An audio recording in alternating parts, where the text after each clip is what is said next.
bạn ấy hộp tiệt hơi ở hai bụng mai bong ôn hộp đai tế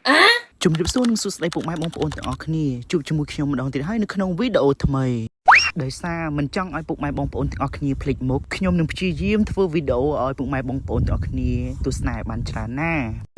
ថ្ងៃនេះផងដែរកាន់តែប្លែកអារម្មណ៍តទៀតហើយគឺខ្ញុំធ្វើវីដេអូខុសពីរាល់ដងយ៉ាងម៉េចទៅកុំឲ្យពុកម៉ែបងប្អូនទាំងអស់គ្នាធុញឃើញតែផុសតាក់ទងទៅនឹងការបង្រៀនអីរៀនអញ្ចឹងឯងអត់ឃើញថតផុសអីផ្សេងតទៀតទេអញ្ចឹងថ្ងៃនេះខ្ញុំនឹងថតអ្វីដែលផ្សេងតាមសំណុំពរពុកម៉ែបងប្អូនទាំងអស់គ្នាថ្ងៃនេះផងដែរខ្ញុំបាទទំនេរពីការបង្រៀនសិស្សអញ្ចឹងម្ដាយរបស់ខ្ញុំក៏បានឲ្យខ្ញុំទៅមើលចំការបន្តិចខ្ញុំបាទមិនមែនជាកូនរអេងឧស្សាហ៍អីណាតែចេះទៅកុំឲ្យម្ដាយគាត់ថាឲ្យផ្លូវចំការរបស់ម្ដាយខ្ញុំនោះគឺស្រួលរកទេនៅចិត្តទឹកអូរំដេងដែលគេអាសាតលេងបនភ្ជុំហ្នឹងអញ្ចឹងឥឡូវនេះផងដែរយើងដល់ផ្លូវបាត់ចូលហើយអញ្ចឹងចាំទៅជាមួយខ្ញុំទាំងអស់គ្នាថានៅចំការរបស់ម្ដាយខ្ញុំនឹងក៏ដំណាំអ្វីដែរផ្លូវចូលទៅកាន់ចំការម្ដាយខ្ញុំនោះគឺរៀងពិបាកគ្រាន់បើដែរនេះដោយសារខែរាំងភ្លៀងឯងអញ្ចឹងយើងធ្វើដំណើរបានស្រួលជាងមុនបើសិនជាខែភ្លៀងវិញជិះពិបាកណាស់ជាប់ផងដួលផងហើយអ្នកដែលធ្វើដំណាំដំឡូងមីហ្នឹងឧទាហរណ៍ថាដំឡូងឡើងថ្លៃតែចំពេលភ្លៀងលិចផ្លូវលិចអីចឹងណាក៏មិនបានលក់នឹងគេដែរព្រោះអីផ្លូវពិបាកចូលតតែខែនេះអីហ្នឹងទើបបានគាស់ដំឡូងទៅលក់នឹងគេបានចំការម្ដាយខ្ញុំអត់ឆ្ងាយប៉ុន្មានទេតែដោយសារផ្លូវពិបាកខ្ទង់ប្រហែលពីផ្លូវជាតិនឹងទៅចំការប្រហែលជាខ្ទង់5ទៅ600ម៉ែត្រនឹងអី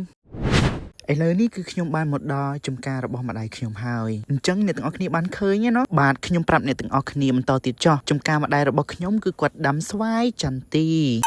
មូលហេតុដែលគាត់ឲ្យខ្ញុំមកមើលចំការហ្នឹងដោយសារខែនេះរាំងហើយអញ្ចឹងខ្លាចមានភ្លើងឆេះចន្ទីអីចឹងដោយសារ100ឆ្នាំលើងឆេះរៀលចន្ទីងាប់អស់ច្រើនណាអញ្ចឹងខ្ញុំគាត់ឲ្យអាសាមកមើលបន្តិចក្រែងមានភ្លើងឆេះរៀលអីចឹងទៅយើងបានដឹងមុនអញ្ចឹងយើងត្រៀមដើម្បីប្រលត់ត្រៀមទឹកត្រៀមអីចឹងណាឥឡូវនេះផងដែរខ្ញុំបានដើរចូលទៅចំការបន្តិចកុំឲ្យថាមកចំការហើយអត់បានដើរមើលចំការអីចឹងណាហើយចិត្តទៅដើរទៅធ្វើការសម្ដែងឲ្យពុកម៉ែបងប្អូនទាំងអស់គ្នាមើលចឹងណាធ្វើដូចខ្លួនឯងនឹងអ្នកហំហានឯកទេសខាងកសិកម្មអីការពិតជាស្ដែងអត់ជាអីសោះតែនិយាយលេងសើចអីបងប្អូនចន្ទីម្ដាយរបស់ខ្ញុំនេះពេលខានទៅមើលយូរប្លែកអារម្មណ៍ប្លែកភ្នែកល្អរបស់គាត់ណាព្រោះអីពេលមកមើលលើកមុននោះអត់ទាន់បានភ្ជួរដីអញ្ចឹងហើយស្មៅឡើងញុកប៉ុន្តែឥឡូវពេលបានភ្ជួរដីភ្ជួរអីអញ្ចឹងទៅរៀងល្អរបស់គាត់ឥឡូវនេះយើងធ្វើការសម្ដែងដើរចប់ហើយអញ្ចឹងក៏យើងត្រឡប់មកវិញចាប់ផ្ដើមជិះម៉ូតូទៅផ្ទះតែម្ដងមើលប៉ុណ្្នឹងបានទេបងប្អូនមើលចំការណាច្រើនពេកម៉ែឲ្យតែមកមើលចំការសោះយើងចាប់បាច់ដើរចូលធ្វើអី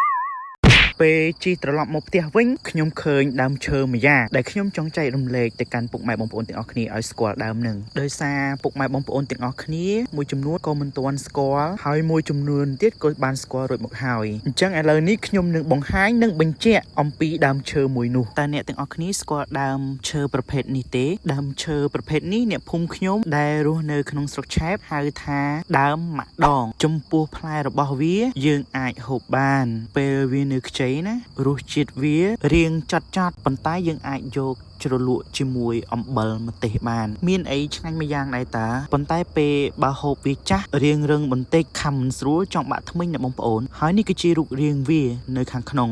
ប៉ុន្តែនៅលើដៃខ្ញុំនេះវារៀងចាស់បន្តិចណាបងប្អូនទាំងអស់គ្នាមានសង្កេតឃើញស្លឹករបស់វាស្លឹករបស់វាគឺស្រដៀងទៅនឹងស្លឹកស្វាយចន្ទីមែនអត់បងប្អូនអ្នកមួយចំនួនមិនស្គាល់អីថាដើមនឹងគឺដើមចន្ទីនៅក្នុងព្រៃដោយសារខ្ញុំលើកមុនគឺខ្ញុំច្រឡំជាមួយដើមស្វាយចន្ទីពិតមែនហើយបើបងប្អូនសួរថាដើមប្រភេទនេះមានគុណសម្បត្តិអ្វីខ្លះខ្ញុំក៏មិនដឹងដែរណាបងប្អូនខ្ញុំដឹងត្រឹមតែថាផ្លែនេះយើងអាចហូបបានជាមួយអំបិលម្ទេស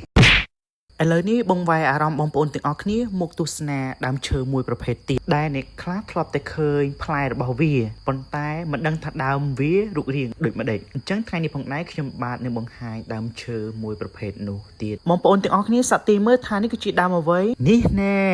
នេះគឺជាដើមកន្ទួតព្រៃចំពោះផ្លែកន្ទួតព្រៃនេះផងដែរគឺខ្ញុំដឹងអត្ថប្រយោជន៍ហើយនឹងសារធាតុរបស់វាខ្លះៗផងដែរអញ្ចឹងខ្ញុំនឹងរៀបរាប់ប្រាប់ពុកម៉ែបងប្អូនទាំងអស់គ្នាផ្លែកន្ទួតព្រៃនេះផងដែរគឺជាផ្លែឈើមួយប្រភេទដែលសម្បូរទៅដោយវីតាមីន C ច្រើនជាងផ្លែប៉ោមទៅទៀតឯណោះ โดยซากาสมบูรณ์ដោយวิตามินซีនេះហើយទើបកន្ទួតព្រៃមានសមត្ថភាពដ៏អស្ចារ្យនៅក្នុងការការពារជាតិពុលនៅក្នុងថ្លើមដំបៅក្រពះមហារីកថ្លើមនិងក្រលៀនផងដែរលើសពីនេះទៀតនោះជួយបង្ការរោគមហារីកថ្លើមដោយគ្រាន់តែពុកម៉ែបងប្អូនទាំងអស់គ្នាបរិភោគផ្លែកន្ទួតព្រៃនិងដាំទឹកកន្ទួតព្រៃផឹកឲ្យបានញឹកញាប់នឹងជួយដល់សុខភាពយើងច្រើនតទៀតប៉ុន្តែខ្ញុំសូមរៀបរាប់តែប៉ុណ្្នេះទេនឹងតាមអ្វីដែលខ្ញុំបានសើចនិងស្រាវជ្រាវនៅក្នុងក្រមសុខភាពប៉ុន្តែជួយពិតឬមិនពិតខ្ញុំមិនដឹងដែរណាបងប្អូនពុកម៉ែបងប្អូនទាំងអស់គ្នាដែលហូបផ្លែកន្ទួតព្រៃនេះដែរឬទេបើពុកម៉ែបងប្អូនណាដែលមិនទាន់បានហូបផ្លែកន្ទួតព្រៃនេះទេឥឡូវនេះផងដែរខ្ញុំបាទនឹងហូបជំនួសពុកម៉ែបងប្អូនទាំងអស់គ្នាហើយនឹងប្រាប់រសជាតិ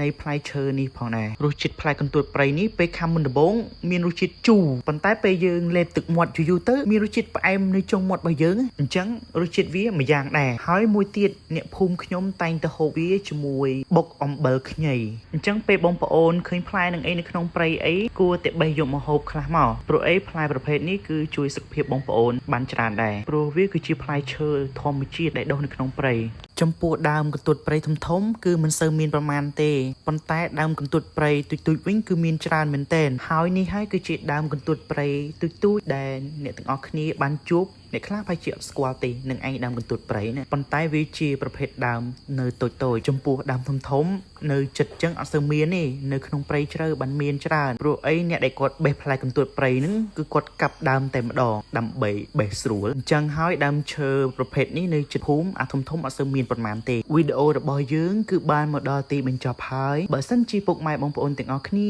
ចូលចិត្តវីដេអូរបស់ខ្ញុំកុំភ្លេចចុច like follow និង share ម្នាក់មួយផងណាដើម្បីឲ្យខ្ញុំមានកម្លាំងចិត្តក្នុងការធ្វើវីដេអូបន្តទៀតហើយបើសិនជាមានពាក្យពេចន៍ខុសត្រង់ប្រការណាមួយនោះក៏សូមខន្តីអភ័យទោសដល់ខ្ញុំផងបាទអរគុណជម្រាបលា